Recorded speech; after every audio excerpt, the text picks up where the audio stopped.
Call the meeting of the board to order. We've already done the pledge. Roll call, Mr.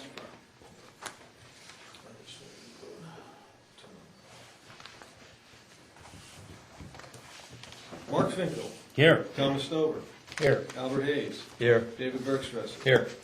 Michael Clark. Here. Robert Leslie. Here. Robert Fulton. Here. John Hodgson. Here. Richard Ferrara. Here. Mr. Chairman. Thank you. We need a motion to adopt or revise the meeting agenda that you see before us. I'll make that motion. Second. Did you? We would like to revise that. Oh, you'd like to, okay. Just to include the audit chair report from the audit committee, which would be the first thing under staff committee reports on item 10. Let me write that down. And during that time, you would take up the Okay. approval of that resolution for the audit firm. Okay. Very good. Need a motion to approve the revised meeting agenda. So moved. Mr. Hayes. Second. Mr. Bergstresser. Any further discussion? If not, all in favor signify by saying aye. Aye. Opposed. Introductions of guests. We have candidate for was it State Senate seat, am I correct? Madeline Thorne has joined us. Thank you, thank you. My pleasure to be here. Public comment period, we have one. Peter? Yes, sir. Peter, could you just stand right next to John so we can pick you up? Just for audio. On the camera. That sounded wrong. Good morning, I'm Peter Byron, President of the Great Sacandaga Lake Association. Taking this opportunity to request that you join the Great Sacandaga Lake Association in strengthening community around the Great Sacandaga. At our latest meeting last week, our board continued the discussion we've had over quite a few times about investing in the lake community. Our association has a giving program which provides funds to worthy causes in the lake community. GSLA members donate to fish stocking and provide citizenship awards to lake community students as they begin their college careers. We support post-prom activities to provide alternatives to our high school students. We sponsor fund drives and are the sole support for the Air and Freshwater Institute Water Quality Studies. We provide free motor safety classes to the lake community through our membership in the Great Sacandaga Lake Advisory Council, which you also share with us.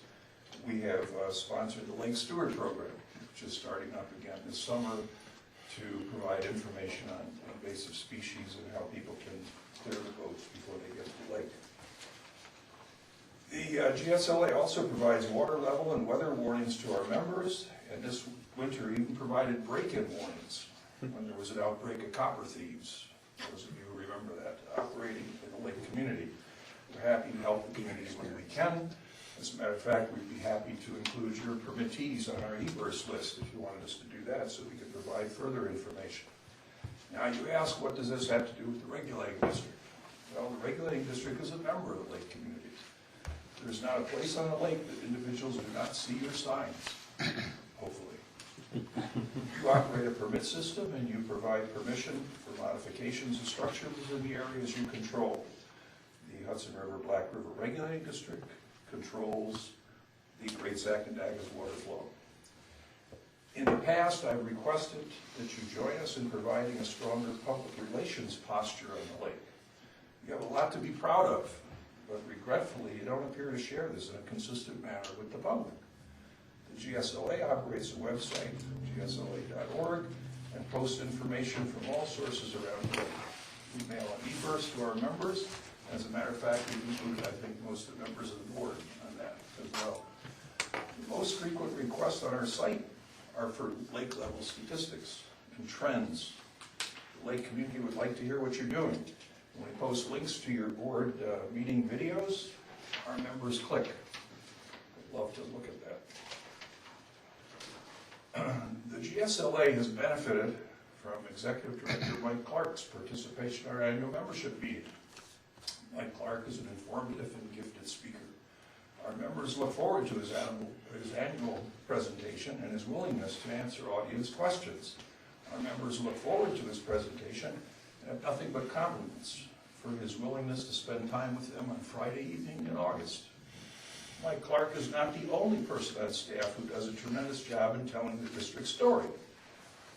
Over the years, I have been impressed by Rob Fulton's explanation of his water level reports to the board. I have to admit that I've not been successful in convincing him to place his summary comments in quick news releases.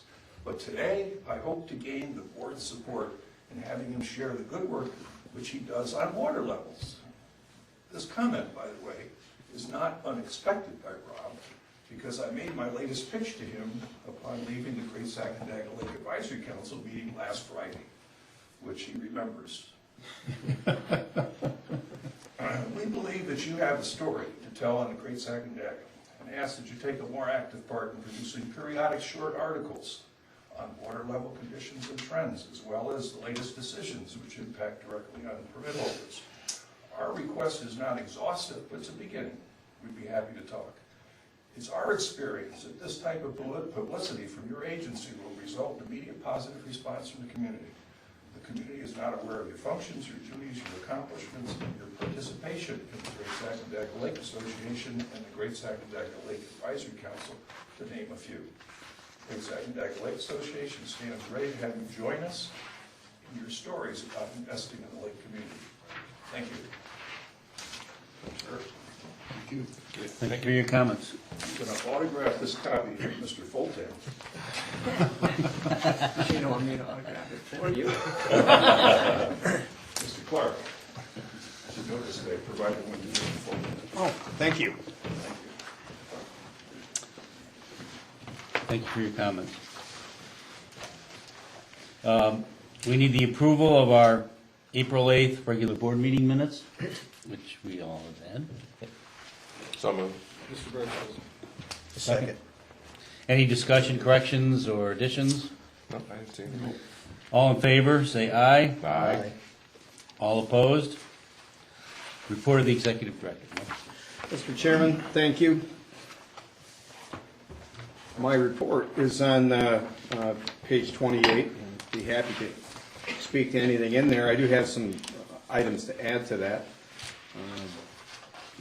First, and then to follow Mr. Byron's lead, I did want to point out and I will use the term marvelous job of the chief engineer in the past month to manage the spring melt-off. I thought I'd throw in some different adjectives to spice things up, but we have been through another end of another winter, and thank God it's done with.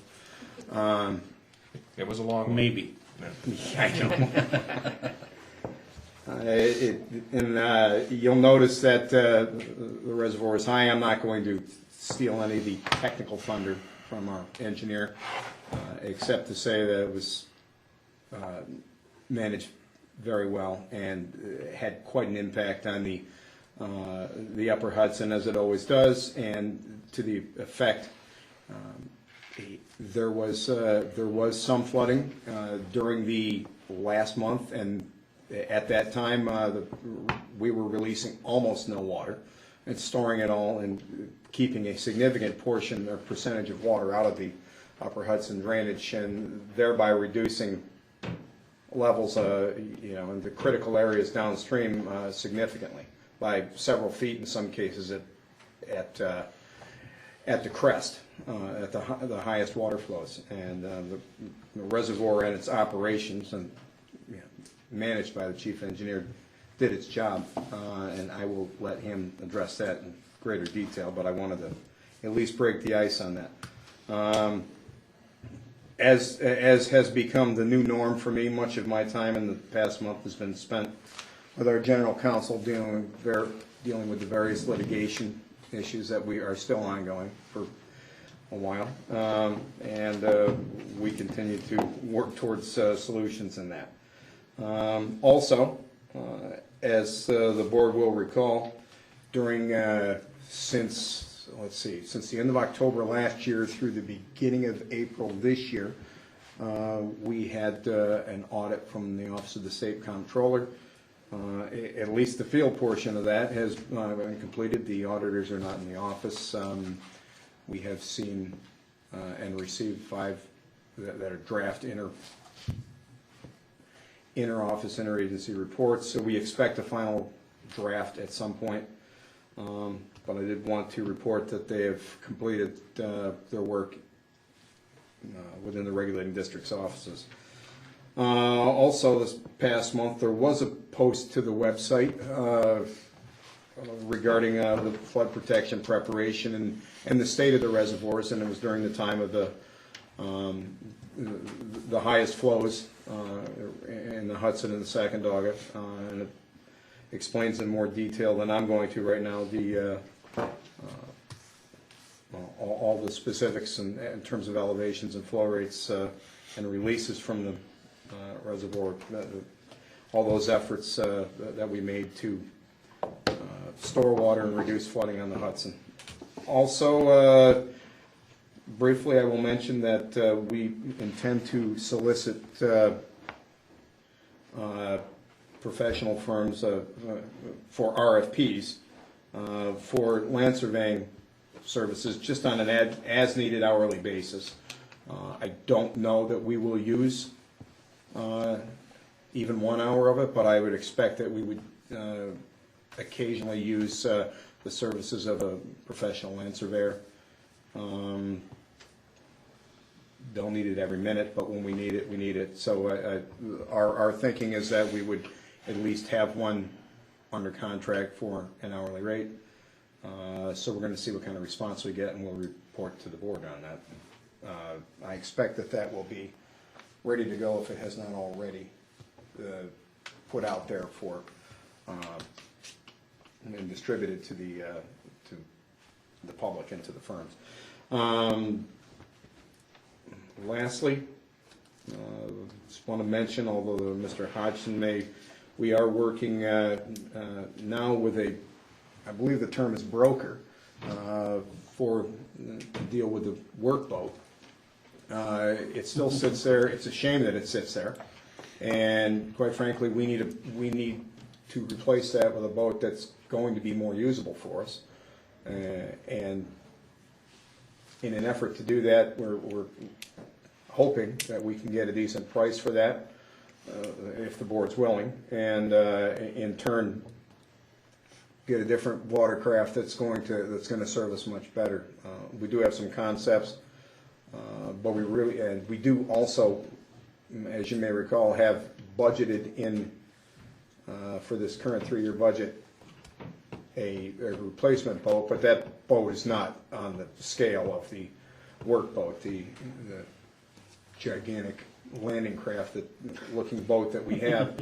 It was more intended to replace a pontoon boat. We're attempting not to do that by expending any additional monies right now without additional income from the sale of the workboat. We hope that what we do is a compromise on a boat that will be multi-purposed and multi-tasked. Hang on. Yeah. What are we looking size and price wise? An idea. Give me an idea. Well, right now, I don't know what kind of work you guys do. part of what that broker's going to do is he's going to look at the specs and come back with us as to what he thinks would be an appropriate price. So right now, we really have no idea. You mean to sell the Ark? To sell, correct. Okay. Yes. I mean, I believe initially we had attempted to sell it. I believe we put it out for $150,000 or something. It was in that range. Very few responses. I didn't think we got any. We did. We got. Okay. I mean, they were. I think the highest response, of which we had, I believe, 3 who actually bidded a dollar amount was $20,000. So, but we did get marketing firms. What are we looking to replace it with? We're still in discussion. Okay. Something utilitarian, Multi 20 foot, goes 20, fast 25 down the foot, lake. yeah. Well, I know we were looking for something just for patrol purposes. So to speak. Well, and we. How about for a workboat? You're right, and I think what one of the things we're considering is a boat that could do that, as well as some of the work that we had done previously with the workboat. So it may seem like a tall order, but there are watercraft out there. As a matter of fact, we were watching them over the past couple of weeks as New York State DEC was putting out the navigation aids on Great Sacandaga, and they had a couple of boats that were, quite frankly, I hadn't seen before, and it seems much heavier duty than a pontoon boat in the size range of 24 to 26 feet, where they actually have a payload of, the larger one is a payload of a couple of tons.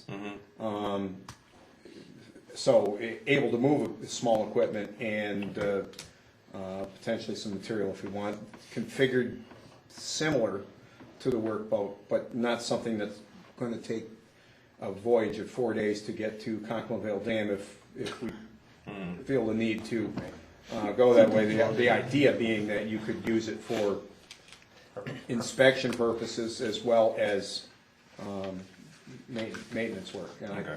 Our faster boat now can make it in 3 days. Yeah, I remember that. Right. And we're looking to replace the one where talked to DEC it stops about in the their middle boat? of the lake, right? Yes, we have. That was the Yeah, both Parks and DEC have that same boat. Right? They do, yeah. Would that broker ever get in contact with the canal system or anything to see if they could use something like that? With that Yeah. loader on? The workboat? Yeah. I assume that's up to him. I don't believe the broker has. Oh, They We've- would advertise it. We've Yeah. spoken to the Canal Corp separately. And- So they're. And Lake George Park Commission, right? Yes, we have. Right. Okay. A lot of people want it, they Yeah, just want it. yeah. And what did we, how much did we budget? Do you know off the top of your head? In terms of For a new boat? Around 30 grand. Okay. probably a little more. I mean, I can- It was certainly in that order, Matt. It was 30 or 35. Okay. Sounds good. Thanks. Anything else? No, that's my report. Okay, any questions for, okay, we'll move on to contracts. The first contract, motion to approve the regulating districts. Hold on. Mr. Chairman, we're going to, before that, the director's going to have you, a motion for accepting the authority mission statement of performance measurements and the district's Oh, annual report. B? Which would you like to do first? I would, I think he's doing I believe in order, Need a motion to, we have the motion to approve regulating district annual report for January 1, 2013 through December 31st, 2013. I think you want to do the other one first. We'll go do to the that. end. We'll do the Either annual. Either one. Oh, okay, well, Right there now. that's where I was heading, okay. So we need a motion to approve the regulating district's annual report for January 1st, 2013 through December 31st, 2013. Correct. A copy of which I would point out that is. We have it right here? We have it on the It's on website. the website. I read it. And there's a copy here if anybody wants to look You at sent it. us a Right, there's one on the website, there's a link right under the board I packet. think I got it. Somebody emailed it. I'll make that motion. A second. Mr. Stover, Mr. Bergstresser. Any further discussion? Mr. Chairman, I would just point out for anybody that's interested that an annual report from, whether it's from us or any other state entity, I mean, essentially what that contains is everything that we do or have done for the last year. Much of all of the chief engineer's hydrologic data and what every reservoir did in terms of its actual curve for the past 12 months is contained in there. Also, from a fiscal standpoint, all of that data is in there. statement of petitions Yes. filed against the district by other entities. That's a big chapter. As well as, it is, yes, as well as current staff on board, as well as appointed board members. Okay. And all that, so essentially it's soup to nuts in a condensed form, but it's there. Okay. Okay, do we have a motion on the table? Did we Yes. get the motion? Motion and second. Okay, all in favor? Aye. Any opposed? And now we have a motion to approve the annual review of the mission statement and performance measurements. Which you will find on page 29, Mr. Chairman.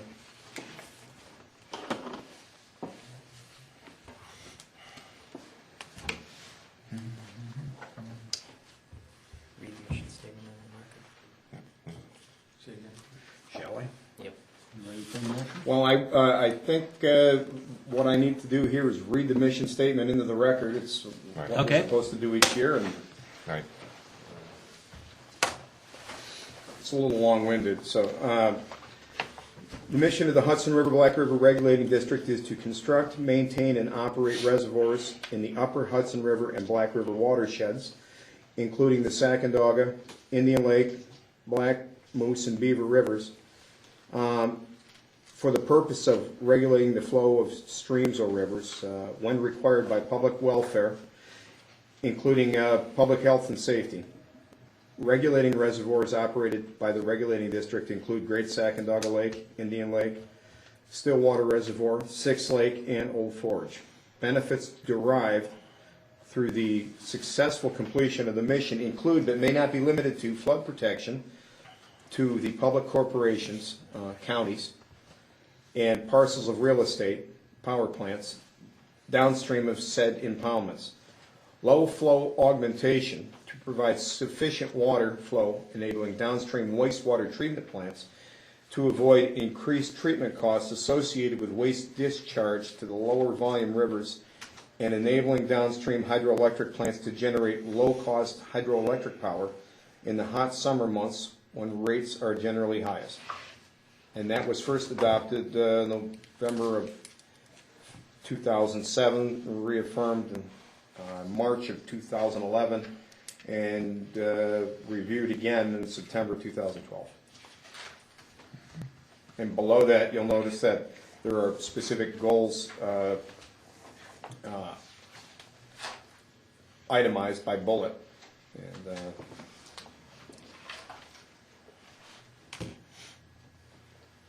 All accomplished. that's really what you're measuring operations against. We have a motion to approve the annual mission statement. So moved. Mr. Hayes?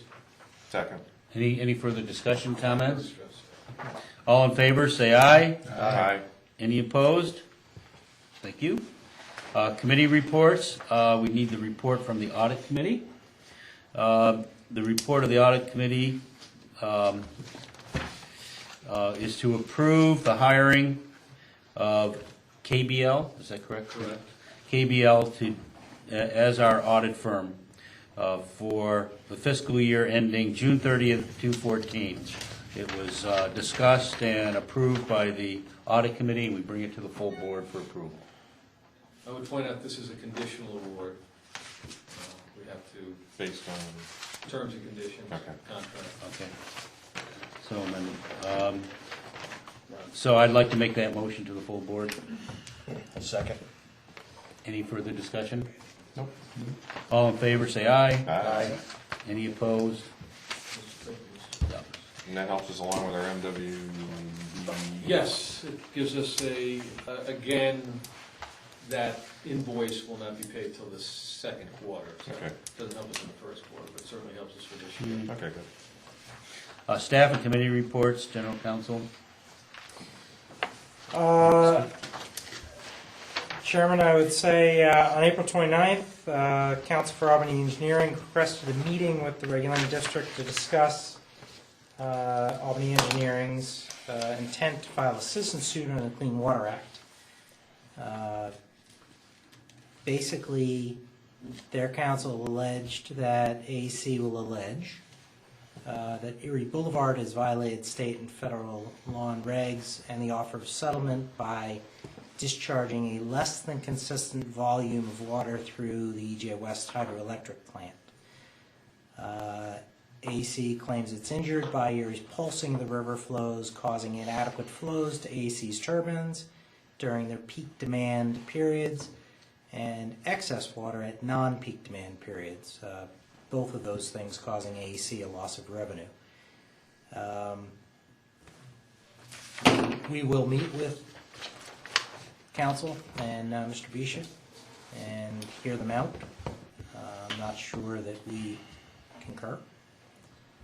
Are we required to release a minimum amount daily, or is there a specific flow that has to be maintained on There is an average. constantly? There is a minimum average daily flow And that's, is requirement. that's all our, That's our only requirement? And we are meeting that. Okay.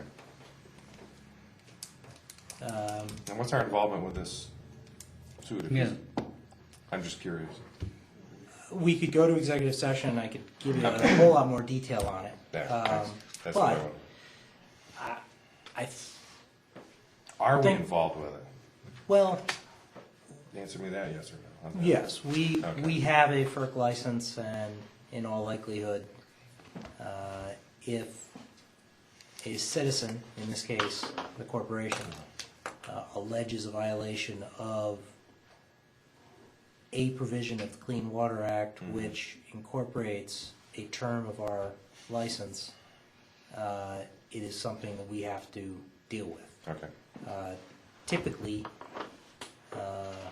suits are filed under the Clean Water Act for violation of effluent limits by a wastewater treatment plant. The wastewater treatment plant's owner, often a municipality, will enter into a consent order with DEC or the EPA. And once that enforcement action is brought and completed, that precludes the citizen suit.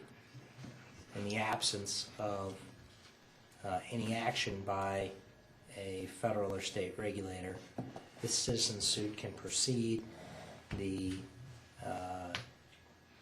Clean Water Act provisions provide for penalties and attorney's fees for the successful litigant or petitioner, I guess.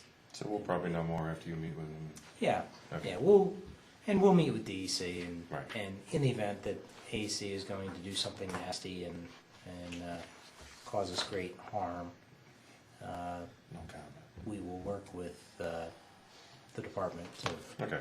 fashion an appropriate remedy. Got it. I think Erie probably stands more to lose than we do. The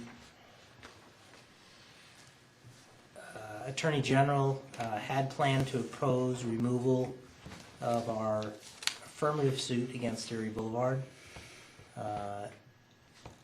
They took a good look at it and conferred with me, determined that we were unlikely to win on removal because of the diversity of citizenship between ourselves and the other litigant, and therefore notified Erie that we would not be opposing removal, clearing the way for Erie to file their answer to the suit with us. We'll now be fighting the court, or fighting the battle in federal court.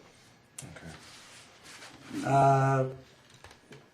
We also received a notice of claim alleging a personal injury action based on a slip and fall near a restaurant on South Shore Road. We have contacted the regulating district's insurance carrier, and they have assigned outside counsel to handle the matter. And finally, I'd remind you all, both the board and senior staff, that the Joint Commission on Public Integrity's May 15th deadline for submission of the financial disclosure statements is imminent. They filed right, I've heard 3, I've done mine, that's 4, that's half of us. So, You've only got 2 days. What's the website again? How do we get to it? too. You should have got one from right through jcope.gov, I think. Yep. J. JCOPE.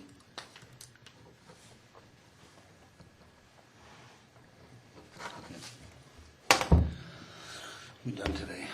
I'm gonna be sitting in Long Lake. Oh, I thought you were saying I was done today. I am. Yeah, are you done now? Any questions for Mr. Leslie? For Mr. Leslie? No, Comments, that's fine. anything? Well said. Mr. Ferrara, Chief Fiscal Officer. Mr. Chairman, my report can be found on pages 33 to 79. As always, I will focus on my summary report on the first page, 33. I'll briefly touch on half a dozen items or so. As of the close of fiscal April 30, 2014, General fund balances for the Hudson River area and Black River area were $1,689,605 and $550,479 respectively.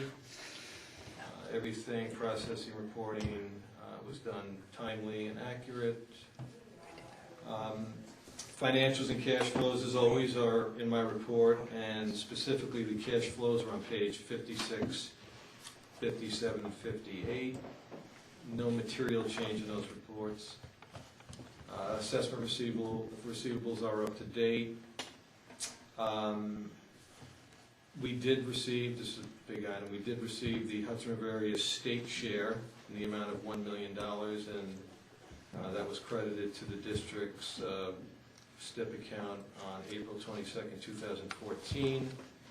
Following that creditable account, we processed the final tax payment to Fulton and Hamilton County in the amount of $830,064.95 for Fulton County and $59,680.93 to Hamilton. Which was per the settlement agreement, right? Correct, per the settlement agreement, and now we have processed in full satisfaction all of the 2009 through 12 past due taxes as stipulated in the consent agreement. The big check to Fulton County was hand carried by the director to the treasurer, and the Hamilton County check was mailed to Hamilton County.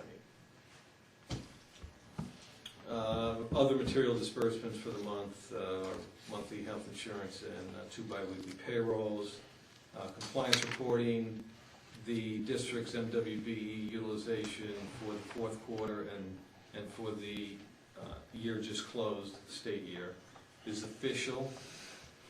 The fourth quarter participation was a whopping 45.06%, which was huge. We probably had the highest utilization of anybody. However, and it did raise our annual, but only to 12.77. But again, we were at 3.76, so. Right. That's a big jump. That is a big jump. Yeah. And again, we look to do much better this year. Procurement activity, the only update on the report is the Amendment 14 for the 9-1 litigation with Brown and Weinrob was approved by OSC, so that's fully approved. Okay. The only thing out there right now that's material is the Amendment 15 for the $100K for Brown and Weinrob, so we pay a couple bills. And that is my report. If you have any questions, I'd be more than happy to answer them. Just point out the goal, what our goal is for the NWBE spend, in terms of percentage. 20.77? What's our goal, 20? Oh, 20. The 20%. state's goal is 20. Right, that's what I thought. Again, they do it, there's a secondary report they did that changes that goal a little bit, and ours may be a little over 20%, but it's a disparity report. I have absolutely no idea how to read it, and they tell us whether or not we're meeting it or not. And according to Mike at dinner last night, I want to point out that that audit, that never-ending audit is done, and they found it very clean for us. And that's credit to everybody there, so. In fact, what was the? We're waiting for the draft. We're waiting for a draft of the final report. But I guess, what did you say their quote was as they left? They couldn't find anything, they didn't find anything? Right, I mean, they, again, as auditors are, they live to find stuff. So, Very good. We're not aware of anything substantive. yeah, yeah. Any questions? I have none. Nope, not at all. Nope. Good job, good report. And I'd like to say that we're doing good coming close to that. Considering what we do, it's hard to reach that goal of 20%. Oh, it's very difficult. Yeah, Again, I mean, the biggest part of our spend is engineering, and right, we're still waiting for, we have subs though, that's where we're actually making some headway. okay. So we have our primaries are now utilizing subs that are our NWBE, so Okay. it's our new Thanks. strategy. Chief Engineer's report, Mr. Fulton. Thank you, Mr. Chairman. My report begins on page 80.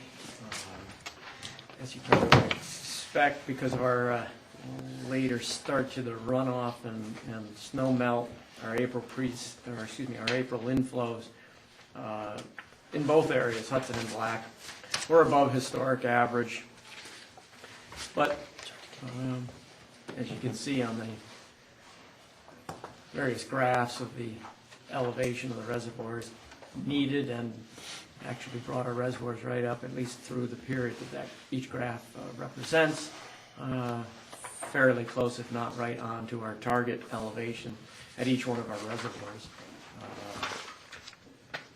We are now, although, that being said, the Old Forge 6 Lake, which we typically always hold until the ice melts, did not refill until after the date of creation of these graphs, but we are fast approaching with 6 Lake and, for all intents and purposes, also at the target high elevation at Old Forge already. So, That's good. barring. I won't have to tell the people to put their garden hoses in there. No, they won't have to contribute anything, so. Releasing just a little bit of water in Old Forge to continue maintaining a little bit of room just in case we get another rainstorm, and which is usually the case for all the reservoirs this time of the year, because a small amount of rain can contribute quite a bit to the reservoirs. Sacandaga, we have actually peaked and begun releasing to bring it back down to the target elevation after hitting about 769.5 or so, I think, for the peak elevation. But I don't suspect, or at this point, see any problems. There's some rain forecast, I guess, at the end of this week, but you know, I'm not worried about it substantially impacting the elevations of the reservoirs at this stage. There's still a little bit of ice up in the woods. Yeah, Melt. about that. I did want to point out that it's actually on.